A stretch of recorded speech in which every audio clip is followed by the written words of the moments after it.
বাবির রুমের পাশ দিয়ে যাচ্ছিলাম, হঠাৎ করে বাবি ডাক দিল। আমি তখন বাবির রুমে গিয়ে বললাম, জি বাবি বলেন। বাবি বললেন, আমার একটা ফেসবুক আইডি খুলতে হবে, তোর ভাই ফেসবুক বুঝে না, তুই কি ফেসবুক আইডি খুলতে পারিস? তখন আমি বললাম, জি বাবি পারি। বাবি আমার হাতে ফোন দিয়ে ফেসবুক আইডি খুলে দিতে বলল।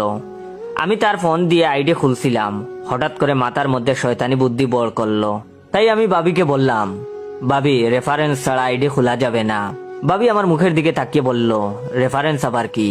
আমি বললাম, রেফারেন্স হলো পরিচিত কারোর আইডির নাম দিতে হবে, যাতে আপনি কোনো অপকর্ম করলে আপনাকে সহজে খুঁজে পায়।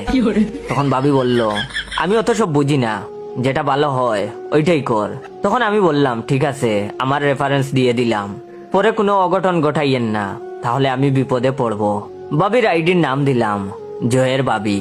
বাবিকে বোকা বানিয়ে আমার নাম দিয়ে আইডি খুলে দিলাম। মনে মনে পৈশাচিক হাসি দিলাম, নিজের নামটা প্রচার হোক। মনে মনে সেলিব্রিটি ভাব লাগছিল। আমি ছাড়া বাড়িতে মোবাইল সম্পর্কে তেমন বুঝতো না কেউ।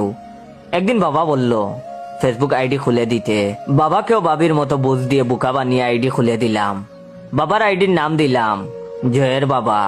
বাবা তখন ফেসবুকে আমার ফানি ফানি ভিডিও দেখে আর খিলখিল করে হাসে। বাবার হাসিতে মা প্রচন্ড বিরক্ত। মা আমাকে বলল, তোর বাবাকে কি যেন খুলে দিছিস, ফেসবুক নাকি কি যেন কয়, সেগুলো আমাকেও একটা খুলে দে। মাকেও আমার নাম দিয়ে আইডি খুলে দিলাম। মায়ের আইডির নাম দিলাম জয়ের মা।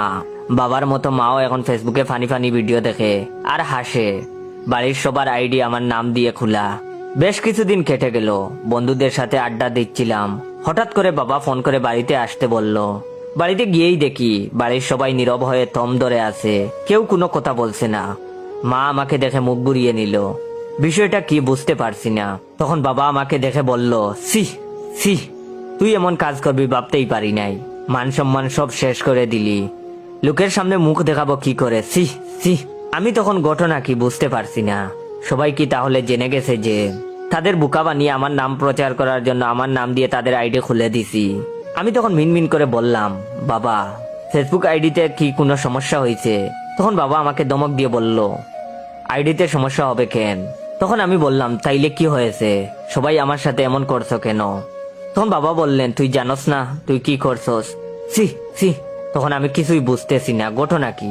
ওয়েট, ভিডিওটা শেষ করার আগে আমার রিয়েল পেজ ইয়োর জয়কে ফলো দিয়ে রাখবেন। আর হ্যাঁ, ভিডিওটা ভালো লাগলে অবশ্যই শেয়ার করবেন। ধন্যবাদ। সাজনি কি তাহলে বাবাকে সব বলে দিছে? গতকাল সাজনির সাথে ব্রেকআপ হয়েছে, কিন্তু সাজনি তো বাবাকে চিনে না, বলবে কি করে? তাইলে কি সাদিয়া কিছু বলছে? কিন্তু সাদিয়া তো কিছু বলার কথা নয়, ওর তো বিয়ে ঠিক। তাহলে কি পলি কিছু বললো? কিন্তু পলি তো এমন মেয়ে না।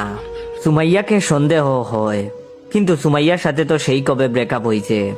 মাথাটা গরম হয়ে গেল ভাবতে ভাবতে।